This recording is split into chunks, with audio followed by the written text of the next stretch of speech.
Բարեձեզ, VV Talks Վարդան Վարդանյան, այսօր ուշ երեկոյան է, օգոստոս 9-ին, Վաշինգտոնի ժամանակով, խոսենք հետաքրքիր թեմաներից, ընտրությունները, Ամերիկայում ինչպես գնացին, ինչպես խափանվեց կամ Իսրայելը Նաթանյահուն մերժեց Տրամպի 15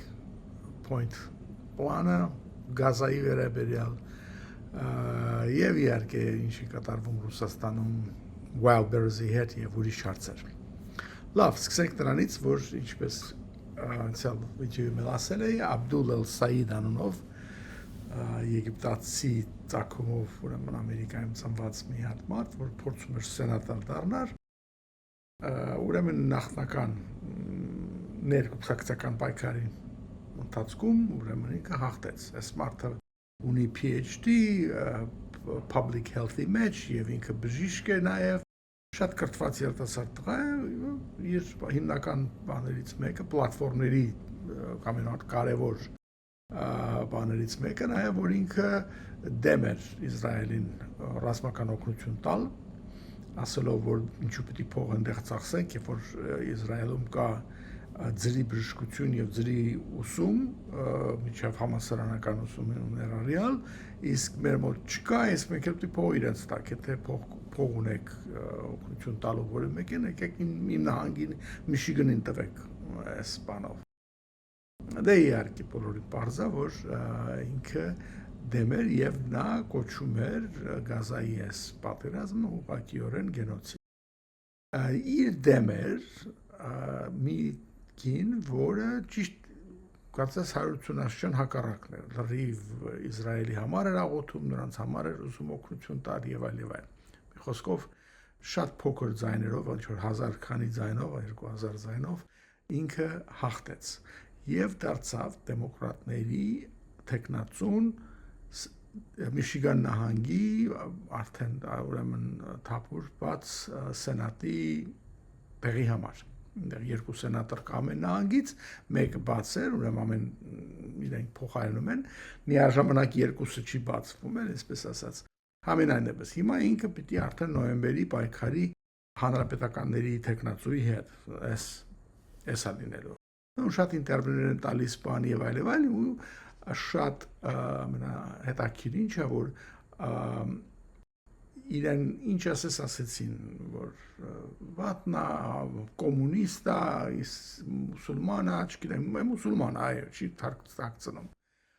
բայց այն տիպիկ մուսուլմանների չի ինչպես ասեցի լավ կրթված շատ այսպես մոդեռն եւ այլ եւ ցախակոմյան ամեն մեղքից վրա ինքը իրեն համարում է որ ինքը դեմոկրատիկ սոցիալիստ է Սմարտիկ ինչպես ասել եմ շատ չեն հասկանում սոցիալիզմը ինչ բան է բայց իրենց գաղափարը այն է որ եթե դու ուզում ես որ ծրի ուսում լինի եւ կամ բոլորը ունենան գոնե մինիմում բժշկական ապահովագրություն դա արդեն սոցիալիզմ է էլի դա այդպես իրանց էլ մյուս կողմը լավ որակավորում ամտածելով որ դա իրենց լավ կվարկաբեկի այս դեպքում չաշխատեց նաեւ ինչպես շատ ուրիշ դեպքերում բայց համենայնդեպս սա է հիմա միջակը սա բողոքներից իր բաներից ասեմ բողոք չէր իր հապարտուս խոսքերից հայտարարություններից մեկն է որ AIPAC-ը American Israeli ուրեմն Action Committee-ն որ այսինքն lobbying կազմակերպությունն է շատ հայտնի որ միշտ պրոիսրայելական զիոնիստական տեխնացուներին ապաշտպանում եւ այլ իր դեմ այսինքն իր հակառակորդի համար իրանց օգտին կամ իր դեմ 50 թե 70 միլիոն դոլար փող էր ծախսել եւ բայց չնայած դրան այդքան փող ծախսելուց հետո նրանք չհաջողվեցին այսի մեծ իրադարձություն էր եւ շատ դարձավ սիմպտոմատիկ սկսեցին իրան ինտերվյուների կանչել CNN-ի վրա ամենտեղ եւ այլ այսպես ասած պլատֆորմ տվեցին որպեսզի ինքը ավելի լավ բացատրի իր տեսակետները շատ անգամ ասեն սուր հարցեր էին տալիս ինքն էլ շատ հանգիստ պատասխանում էր եւ իհարկե մի քիչ բաց բան չէր անում չէր փորձում հակա որևէ բան ասեր հրեական, որովհետև ինքը ասում է, որ դա հրեաների դեմ չի, այլ Իսրայելին օգնություն տալու կողմնակից չի ինքը, իսկ ինչ վերաբերում է Նաթանյահուին, նա ընդհանրապես որ կհամարել որպես հանցագործ եւ այլ sense բաներ։ Մի խոսքով, այս ընտրությունները եղավ, հիմա կսպասենք մինչեւ նոյեմբեր, տեսնենք ուր են գնում։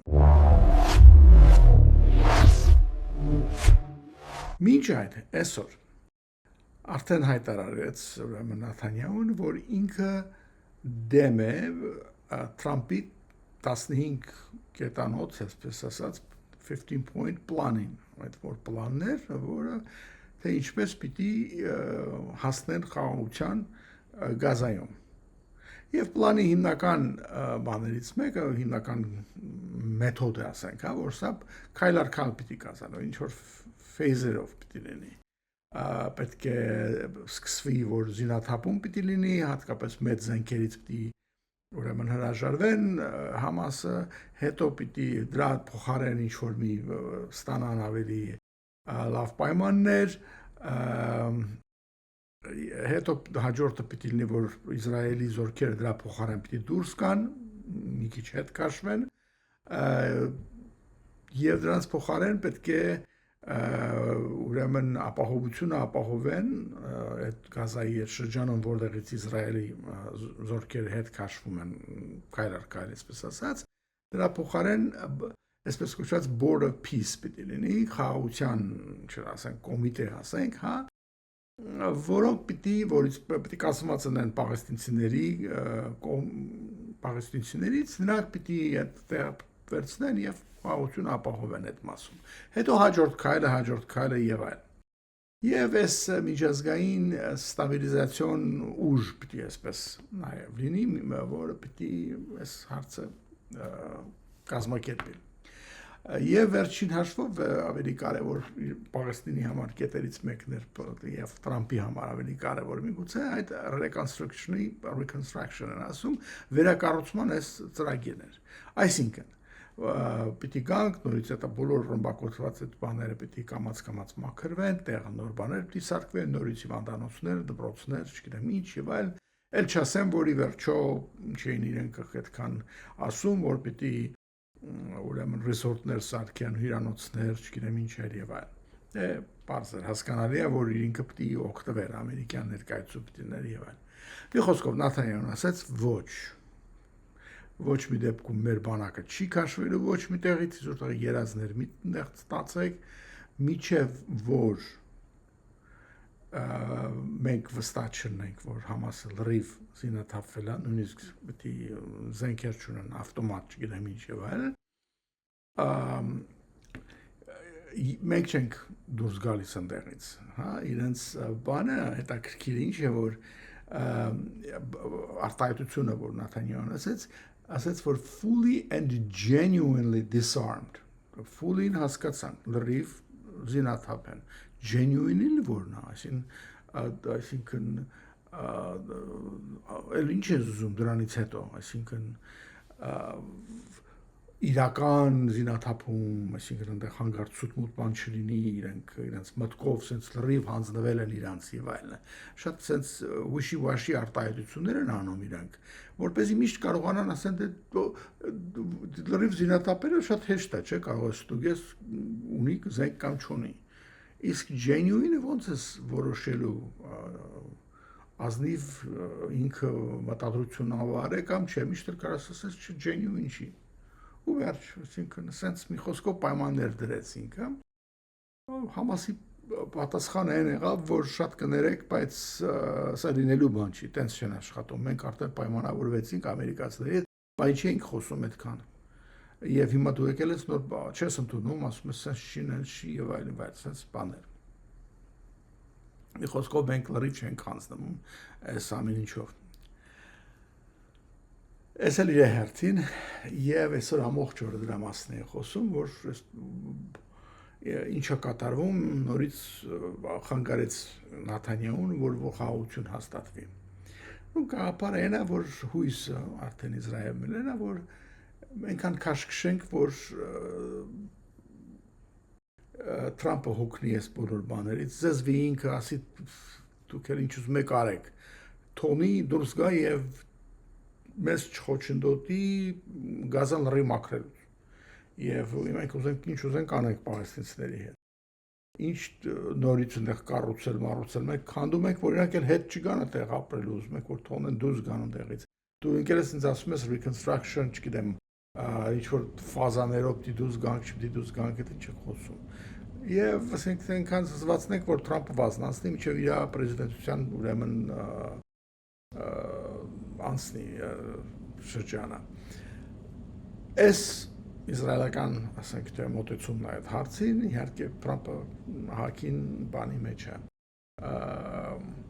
Հիմա սրա հետ միասին ինքը հիշում եք, որ Սաուդի Արաբիայից ուզում էր, որ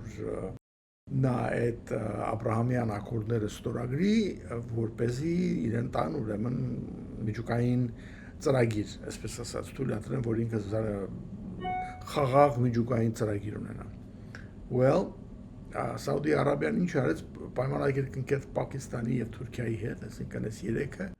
իրար պաշտպանելու, այսպես mutual defense agreement պաշտպանեցին, որ փաստորեն ոչ թե ինքը միացավ Աբրահամյան Իսրայելի հետ բարեկամացավ, ինքը միացավ Իսրայելի երկու թշնամիների հանձինս ուրեմն առաջին հերթին իհարկե Թուրքիայի եւ այնտեղ Պակիստանի էլ։ Կարծես տեղալ հաջողություն չունեցավ, չի ստացվում ոնց որ թե ոչ միտեղ չի գնում։ Թրամփի պլանները իր խաղաղություն հաստատելու հերթական ինչ-որ երկրներում եւ այլն, բայց դա էլ այդպես։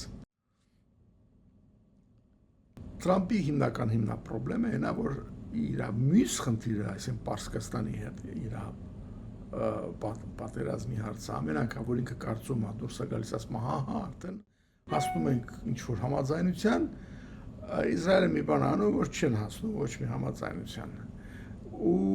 այնտեղ իհարկե պարսիկները մի բարի պտուղ չեն, իրանք էլ իրանց հերթին էլի բաներ են անում, ինքը կարծում է մի բանի համաձայնվել են, իրանք ճիշտ հակառակ բանն են անում, որովհետև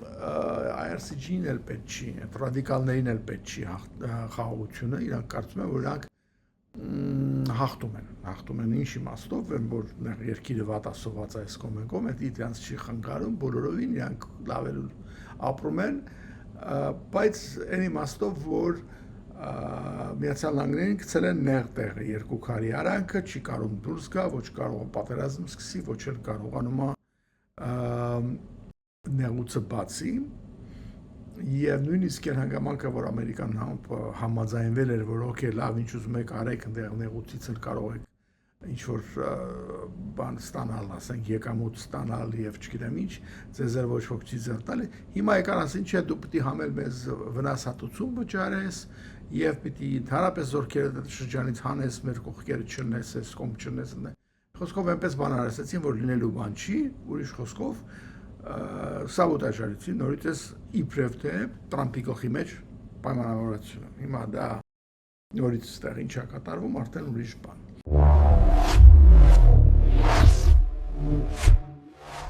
Ասնենք մի ուրիշ էլ տեղ, երևի լսեցիք, թե ուրեմն այդ բանի խնդիրը, ինչ են ասում, Մարոկոյի մոտ, ասենք թե, հողի մոտ, այնտեղ տերիտորիաներ կան, որ պատկանում են Իսպանիային, այդ հին ժամանակվանից այդպես է եղել, իրենց գաղութների պես տերիտորիաներ են համարվում, գաղութ չեն համարվում, ուրեմն հանկարծ այնտեղ սկսեցին ինչ-որ իմիգրանտներ գալ, ասենք փախստականներ, մարդիկ, որ ուզում են գան ու ամբողջ մտնում են այդ տերիտորիան, այն հույսով, որ իրանք արդեն իսպանական հողի վրա են եւ Իսպանիան ուզի իրանց պետքա տանի տեղից արդեն այսպես ասած բան է ստեղծվել, կրիզիսային վիճակ է ստեղծել, պիտի տանի իրանց Իսպանիա, իրանք այդպիսով մտան Եվրոպա։ Լրիվ մի քանի հարցեր էր առաջանում, որոնք բոլորովին պատասխանը այդքան էլ պարզ չէր, նախ եւ առաջ։ Այդ ոնց եկան Մարոկոյի մեջ մտան, նախ պետք է ուրիշ երկրներից գաս մտնես Մարոկո, որպեսզի հետո հասնես Սովիապի այդ փոքրիկ տերիտորիաներին։ Ինչպես Մարոկոն թույլ տվեց այդպես բան, շարունակում թույլ տվեց, այսինքն իրենց ոստիկանության, ասպես ապահովությամբ դարան հասցրին այդ տերիտորիաների, ասում են, շեմին, եւ ասին գնացեք։ Ինչու արեց Մարոկոն այս բանը։ Մեկ առաջի հարցն է։ Երկրորդ, ով սրանց ասեց, որ այդտեղ գնալով դուք կարող եք Եվրոպա մտնեք, քանի որ այդ տերիտորիաները չեն մտնում իրականում Շենգենի մեջ։ Իսպանիան մտնում է, բայց ոչ այդ տերիտորիաները։ Այսինքն այնտեղ գնալով դա դու ոչ մի դեպքում չէր ընկնում Շենգենյան, ասենք, տերիտորիա զոնայի մեջ, եւ Իսպանիան չէր պատրաստվում որևէ տեղ վերցնել։ Ուրիշ խոսքով այս բանը ստեղծեցին եւ ինչու հանգարց ով դրանց հավաքագրեց, ով գլուխները բան դրեց, ինչու հանգարց եկան հայտնվեցին այնտեղ եւ այլն։ Եվ իհարկե առաջի բանը, որ այսպես ասած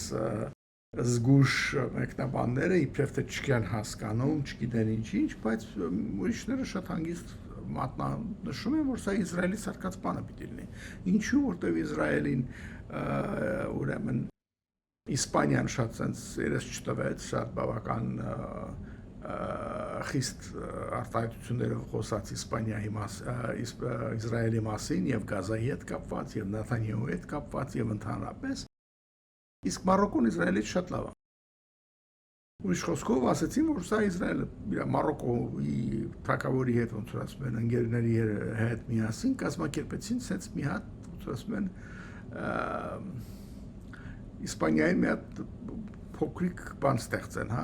անհանգիստ sense կրիզիսային վիճակ ստեղծեն, դու գնալ դրանով զբաղվեն, եթե տենց է։ Շատ մյուս անգամ բերաններ լավ բացեք, դες ոչ ոք չէր բզում, այս ձևին։ Եվ այդ հիմա պատմությունը դրա վրա է, որ դրանից չես կարող ազատվես, որտեղ հազարներով մարդիկ են եկել ուրը ստանելու հակառակ ուղղությամբ Մարոկոն չի բացանում համանները եւ իհարկե ոնց որ ասում են դա պարզ պատիժ ցես, բայց որտեղ այդ մարդիկ մարդ են, ոչ թե չգիտեմ ինչ որ բերել ես ասենք թե աղպես լցրելու որ մեկը դիմացինը հարևանը նեղվի է դրանից, ոչ, այդ մարդկանց կյանքի հետ է խաղում։ Դա իհարկե ոչ մեկին չի հետաքրքրում, որ այդ կազմակերպելը դրանց չեն հետաքրքրում, որ այդքան մարդ տեղ անել ես, տարել գցել ես այդտեղ այդ պայմաններում, դա էլ իր հերթին, դա չխոսանք դրա մասին։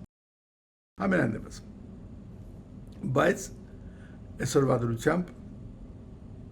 այդ փլը դեռ շարունակվում է։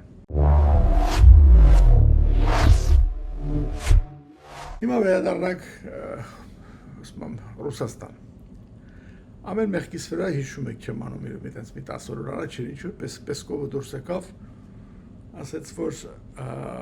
մենք գտնվում ենք հիմա մի իդեալական կրիզիսային վիճակի մեջ, որը ուրեմն ուժեղացնում է մեր հասարակությունը, մեր սուվերենիտետը եւ միացնում է մեր երկիրը, հասարակությունը, ասենց ասած։ Ուրեմն պատերազմը ավելացնում է Ռուսաստանի սուվերենությունը, հա, եւ հասարակությունը ինչպես թե ասենց ավելի կուռա դառնում, այսպես ասենք, հա։ Սպլաչիվայդ, ուրեմն արի միակ մտածի էս ոնց կարող ես այս բան ասես այն ժամանակ, երբ որ պարզա որ բանը, բայց սա այնքան ակնառու սուտ է, որ մի քիչ կարող ծաղելի է թվում, մարդիկ արդեն չգիտեն ինչ մտածեն դրա մասին։ Պուտինը ուրեմն հավաքում է իր ուրեմն անվտանգության խորհուրդը եւ հարցը կարծես թե դրված է լինում, որ ինչ անենք, մեզ մոբիլիզացիա պետք է թե չէ, ինչպես ենք ապահովելու բանակի պահանջը, որ եւս 5 միլիոն զինվոր է պետք մեզ։ Հիմա կոնտրակտով զինվորներ հավաքագրելը դա հեշտ բան չի, մինիմում 350,000 պետք է, ցանկալի է բանակի համար 5 միլիոն, բայց մոբիլիզացնելն էլ չենք ուզում, ոչ Պուտինն է ուզում դա, ոչ էլ այսպես իր շրջապատի, ասենք թե մարդիկ են ուզում, այդ սիլավիկի, որ ասում են ուժայինները։ Բայց ոնց անենք, ու նորից իրանց խելքը իրար հետ ֆրացնում են եւ որոշում են, որ չէ, պետքա ինսենտիվներ ստեղծենք, որպեսզի ավելի լավ հավաքագրում կատարվի, այսինքն կոնտրակտորները եւ ավելի շատ փող վճարենք, Ամենակարևորը հավաքագրողներին շատ փող վճարենք, որ նրանք ավելի լավ աշխատեն։ Ու հիմա տվել են նրանց լրիվ բաց, չեն ասում, դոստուպ էլի, այսինքն կարող են մտնել մարդկանց առողջապահական իրենց հիվանդանոցներից իրենց ինֆորմացիան ստանան, ով ինչով է հիվանդ, ով ինչով չի, ինչ թուրքոմեր ունի, ինչ ունի եւ այլն, եւ նայում են ով ոնց է, նրան զանգ են տալիս, սկսում են համոզել, որ արի դու գրվի, քեզ այսքան փող կտանք։ Ոնց որ այդ call center-ներ կան, չէ՞, որ տենց զանգում են եւ sense fraud, sense սուտ բաներով մարդկանց ձեռից փող են տանում կամ ինչ որ մի ախմախ ապրանք են ծախում իրենց մեծ գներով, այդ ձևի հիմա նստած call center-ներից զանգում են մարդկանց հավաքագրելու համար, որտեվ որոշում է որ վերջին հաշվով սա ավելի ինչքան էլ դժվար լինի կամ փող ծախսես, ավելի լավ է, քան թե մոբիլիզացիան է, որ լրիվ երկիրը բանի մեջ է գցում, ասենց պանիկայի մեջ է գցում, մարդկանց սկսում են փախնել այս կողմեն եւ այլն։ Խոսքով էդ էլ իր մյուս բաներից մեկն է, միաժամանակ ուրեմն Ռուսաստանը իր ասենց ասած ստվերային պատերազմը շարունակում։ Ինչպես է շարունակում, մնում այս արևելյան Եվրոպայի ՆԱՏՕ-ի երկրներին մի հատ իբրև թե պատահման խփում է, մի հատ շահեդով է ուղարկում, 3 հատ շահեդ է ուղարկում, ինչ որ անցալ, ինչ էր մի շաբաթ առաջ էր, երբ էր 3 հատ շահեդ գնաց, ռումինացիները խփեցին օդում։ Հիմա էլ ուրեմն պատկերացրեք, էլի դե շահեդը ինչ է, անօթաչու է, շատ ցածր կարող է թռնի, ծովից կարող է մտնի եւ այլն։ Ռումինիայի մեջով անցել, գնացել էր Բուլղարիայի վրա էր ընկել, պայթել։ Այնպես էր անցել, որ չէին նկատել սահմանապահները,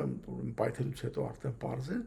բայց հետաքրքիր չէ, որ երկու դեպքում էլ եւ Ռումինիայի եղած դեպքը եւ հատկապես էս Բուլղարիային է, դրանք ընկել են շատ մոտ գազամուղների մոտ կամ իրանց բաժանման կետի մոտ, հիմա Բուլղարիայից, որովհետեւ առաջ Ռուսաստանից էր գազը գալիս, հիմա որտեղ նեղ փակել են հակառակ ուղղությամբ հարավից եկող գազը, որ գալիս է Հունաստան, Հունաստանից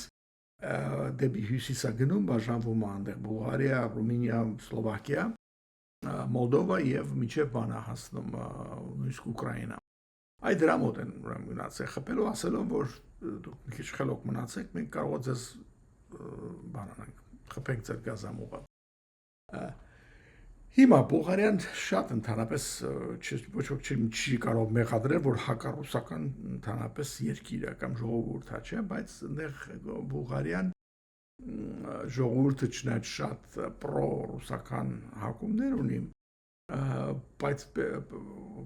պետությունը որպես պետություն հասկանալով, որ լինելով ՆԱՏՕ-ի անդամ եւ հասկանալով, որ սա եթե Ուկրաինան կորսվի, այդ մեծ Ուկրաինա Բուլղարիայից մի բան չի մնա, եթե իրաց վրա գան։ Մի խոսքով օգնում էր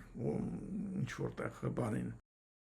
Ուկրաինային, սա ոնց որ թե զգուշացում էր Բուլղարիային, որ խելքը հավաքի գլուխդ եւ այլն, դրանից ոչ մի պատասխանը ես շատ լավ գիտեմ, թե ինչ է լինելու, հակառակ էֆեկտ է ունենալու։ Ամեն անգամ Ռուսաստանը թուրը թափա տալիս ինչ որ բան է անում, կեղտոտ մի հատ մեջքից հարված է տալիս կամ ինչ որ բան անում, դա էֆեկտը ճիշտ հակառակն է, որ դրանք էլ դրան չեն հասել, որ այդքանը հասկանան։ Հավերեն դեպս, այս էլ իր վերջի, այսպես ասած,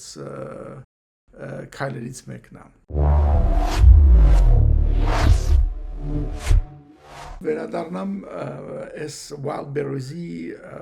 հարվածների մասին։ Wildberries-ի արդեն երևի 20-ից ավել պահեստ են խփել կամ distribution center են ասում, որը իհարկե հսկայական վնաս է տալիս տնտեսական եւ այլն, դեպ ասեմ, որ Wildberries այնտեղ 100-ից ավել այդպիսի կենտրոններ ունի ամբողջ Ռուսաստանում, նշի, որ ինքը 21 հատ ինչ է, որ խփել են արդեն բանա, բայց հսկայական խնդիրներ ունի հիմա։ Հիմա կասեմ ինչու համար։ Իրա այս բոլոր հսկայական չափի հետ միասին Wildberries-ը շատ անգլերեն ասում են leveraged է, այսինքն շատ պարտքեր ունի։ Հիմա ինչի է պարտքերը վերցնել։ Նորմալ դեպքում պարտքես վերցնում, ասենք թե վարկեր ես վերցնում, որ ասենք թե ծավալվես, բիզնեսը մեծացնես։ նոր պայեսներ սարքես կամ նոր ինչ-որ կոմպյուտերային սիստեմներ դնես եւ այլն, ինչի պիտի վերցնես, չէ՞, պարտքերը։ Բայց իրենք այս դեպքում չկա այդպիսի բան ցուցանիշ, որ դրա համար են անորել այս պարտքերը։ Երկրորդ մասը, հիշում եք Wildberries-ի 14 մասը 24 թվականի 25-ի այդ պատերազմները, որ եղավ, թե ումա պատկանելու, չէ, այսինքն Wildberries-ի տերը այդ բանն Քիմն է, որ բաժանվեց իր ամուսնուց, ամուսինը ինչ-որ մի տոկոս ուներ բաժնեթղթերի, բայց կռի վերանում, որ ձերքից ամբողջը վերցնի, ու հետևը կանգնած մարդիկ կային այնտեղ իհարկե, չհաջողվեց, այնտեղ Կադիրովը խառնվեց իրար, թե ես եմ գալիս, ինքը պետք է լինի, ես եմ ստեղ որոշելու, թե ով ինչ կունենա, ինչ բաժին կունենա եւ այլն, մի խոսքով Կադիրովին այդ գործը հասավ Քիմը իր բաներով հասցրեց Կրեմլ, այնտեղից Կադիրովին ասին հետ գնա, այդ քո $7 միլիարդ ածտուպն է, որ ուզել էր ինքը չէ ստանում կորի գնա, եւ այնպես արեցին, որ դատարան գնաց գործը, դատարանում լրիվ ամեն ինչ հանձնվեց Քիմին։ Նույնիսկ այդ իր ամուսնու մի տոկոսն էլ տվեցին իրան։ Հետաքրքիր ինչ էր, որ դրանից հետո տեղի ունեցավ մի հետաքրքիր գործարք, որի ժամանակ Wildberries-ը կարծես թե միացավ, հա, sense զուլվեց մի հատ ուրիշ company հետ եւ նոր umbrella մի հատ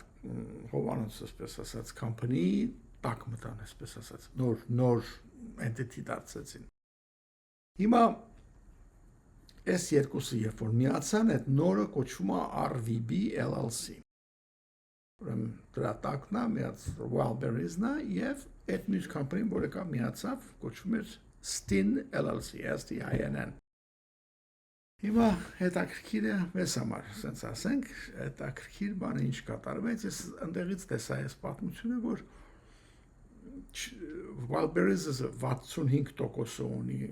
ուրեմն share-երի, արժեթղթերի եւ այդ նոր company 35%։ Բայց հետաքրքիր ինչ էր, հանգարց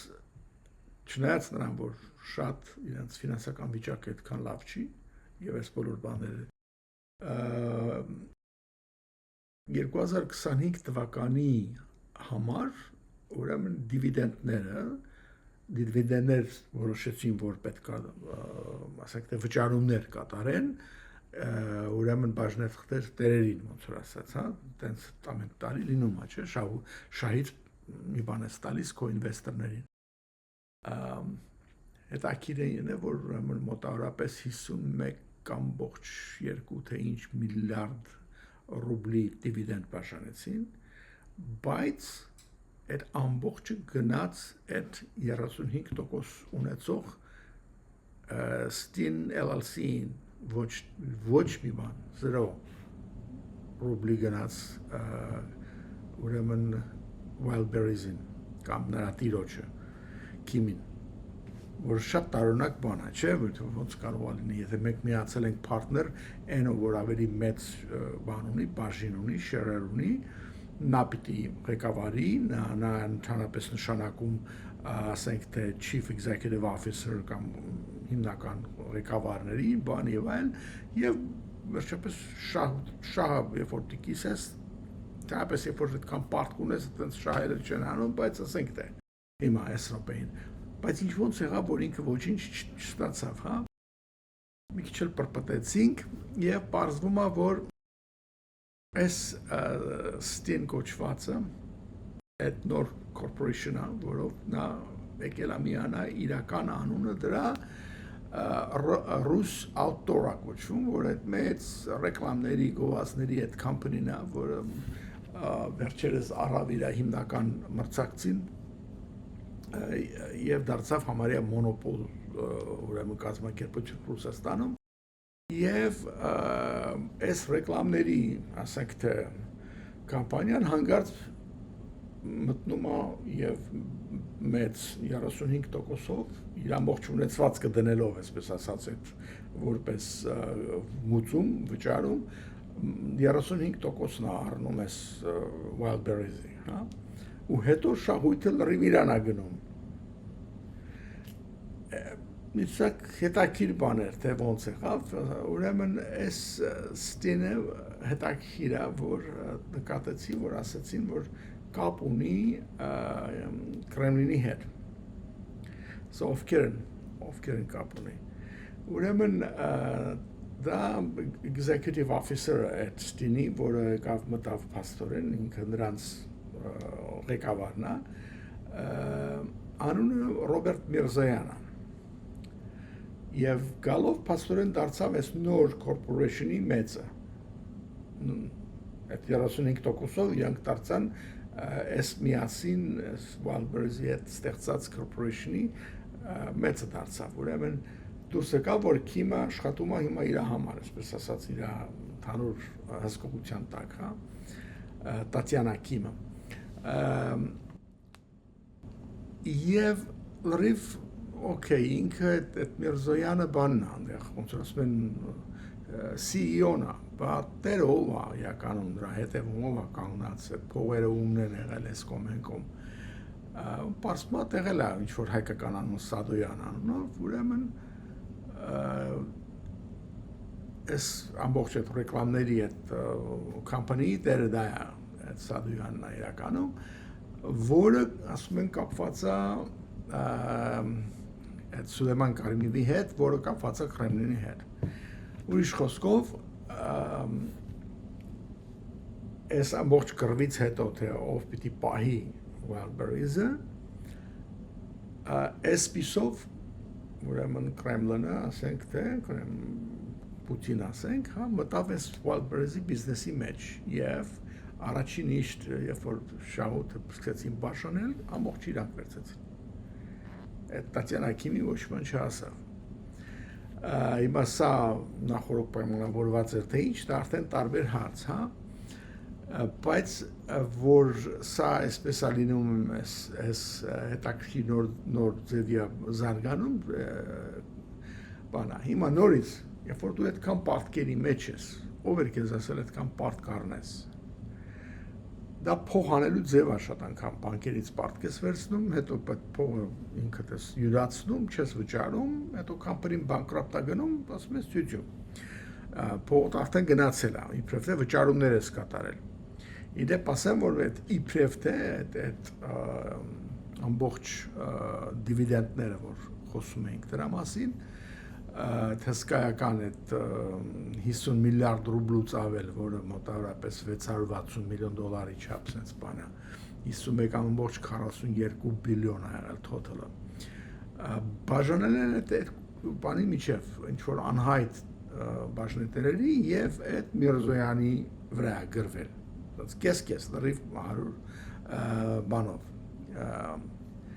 50 Էլի մի քիչ զարմանալի է, բայց ովքեր են այդ մնացածը, որ ստացել են, եւ էլ Միրզոյանը ընդամենը այնտեղ CEO-ն է, ոչ թե ինքը ասեք թե բանն է։ Պարզավոր փող են հանում կամպանիի մեջից։ Հետո մեկ էլ սկսում են այս ռմբակոծումները եւ սկսվում է ավելի վատանալ վիճակը, ուրեմն չի կարողանում պարտքերը վճարել, չի այս բոլորից հետո, հա, այս հերթականությունը հետաքրքիր է։ Ճիշտ այս ռմբակոծություններից ոնց որ ասեցի անցել անգամ մի ամիս առաջ իրենց ուրեմն հաճախորդների հետ այն փոքր բիզնեսները, որոնք Wildberries-ի միջոցով ապրանք են ծախում, նրանց հետ նոր պայմանագիր են կնքում, որ եթե դրոններով հարձակում լինի կամ ինչ-որ force major լինի բանի հետ կապված, պատերազմի հետ, Wildberries-ը պատասխանատու չի, ոչինչ չի վճարելու կորած ապրանքի համար, այսինքն այսպիսով շատերը հիմա որ կորցեցին իրենց ապրանքները կամ բանկրոպտ են գնում, իրանք իրենց պարտքերը չեն կարող վճարել բանկերին եւ այլ, բայց միաժամանակ դա նշանակում է, որ վերականգնել այս միջև հիմա բարված պահեսները, ասենք այդ կենտրոնները, ասում եմ, որ առնվազն 1.3 միլիարդ դոլարի պատմություն անելու, դա էժան գործ չի լինելու, 100, ասենք թե միլիարդ ռուբլի ծավել պետք է լինի, այդքան կքաշի, այդքան վնաս է եղել միջև հիմա ինչ են անում այստեղ էս ուրեմն Սուլեյման Կերիմովը, թե Միրզայանը կամ այդ Գրիգորի Սադոյանը դա արդեն տարբեր բան է, հասկանալի է, որ իրանք փողերը առան հանեցին մեջից, մա ինչ կլինի բանի հետ արդեն ես չեմ ուզում շատ հերու ինչ-որ գուշակություններ անեմ, բայց այս րոպեին Wildberries-ի ֆինանսական վիճակները բոլորովին լավ չի եւ դա ոչ թե որովհետեւ իր ասենք թե 130 պահեսներից 20-21-ը խփել են, վառել են եւ այլն։ Այդ արդեն իհարկե մեծ ասեն նորից միլիարդ 300 միլիոն ինչ-որ դոլարի վնաս կրելը որևէ կամպանիի համար շատ մեծ վնաս է, բայց այս դեպքում հատկապես որտեղ շատ leverage դեր, այսինքն շատ մեծ վարկեր, պատկեր ուներ եւ որ չի կարողանում վճարի եւ այլն։ Հիմա դա արդեն միայն մանր տնտեսական, ասենք թե միկրո բիզնեսների տնտեսական վիճակի մասին չենք խոսում, սա արդեն խոսում ենք գիգանտ corporation-ի մասին, դրան գումարվում են այդ մնացած հարցերը, որի մասին խոսել ենք արդեն, որ գնագույացման վրա ուզում են պետական բան դնել, այնտեղ դումայում այդպիսի բաներ էին խոսում, Սաբյանինը Մոսկվայի մերը դուրս եկավ ասաց, ինչ եք խոսում դուք ոնց կարա սկսեք որոշել, որ ինչքանի պիտի առնեն, ինչքանի պիտի ծախեն բիզնեսները, այդպես որ բոլորը կփակվեն, դուք սկսեք ամեն ինչը պետականացնել, ոչ մի հարկ չենք ստանալու։ Ինչ որ պետականացավ, հարկը ով է տալու, պետությունը ինքը իրան է հարկ տալու։ Այդ ոնց եք պատկերը, այտենց չի աշխատում, դուք ասում չեք հասկանում, դա նստած դումայում ախմախ խոսում եք եւ այլն, այսպես բան է։ Մի խոր ոչ ոք իհարկե Սաբյանինը հենց ապուշ չի, հենց մի բան ասի ու գնա մի անգամից բանդ, որպես ժողովրդի թշնամի, ըստ երևույթին բավական մեծ կունի այս հարցում, եթե այսպիսի բաներ ասել։ Խոսքով սա շատ ազդեցիկ իհարկե հետևանքներ ունենալու եւ հետաքրքիր, դա էլ տենց ասենք։ Իդեպ ասեմ, որ այս պատկը, որի մասին ես խոսացի, որ պատկերացնեք ինչի մասին է, որ Wildberries ունի, խոսքը մի 800 միլիարդ ռուբլու մասին է, դա քիչ փող չի։ Եվ դա շատ կարճ ժամկետով վարկեր են, ոչ թե ասենք 30 տարվա մեջ պիտի վճարեն իրանք, հա։ 15 միլիարդ դոլարի մասն ենք խոսում, հեշտ բան չի, քիչ փող չի, որ պետք է կարճ ժամկետում դու կարողանաս վճարես։ Եթե դա լիներ, ասենք 25 տարվա վարկ, մի բան է, եթե դու ասենք կվերականգնեի ժամանակի ընթացքում կվճարեի, որտեղ շատ շահավետ բիզնես է, չէ՞, բայց երբ որ դու հանգարց քո մենեջմենթը կարճ ժամկետով այսպիսի մեծ վարկեր է վերցնում ու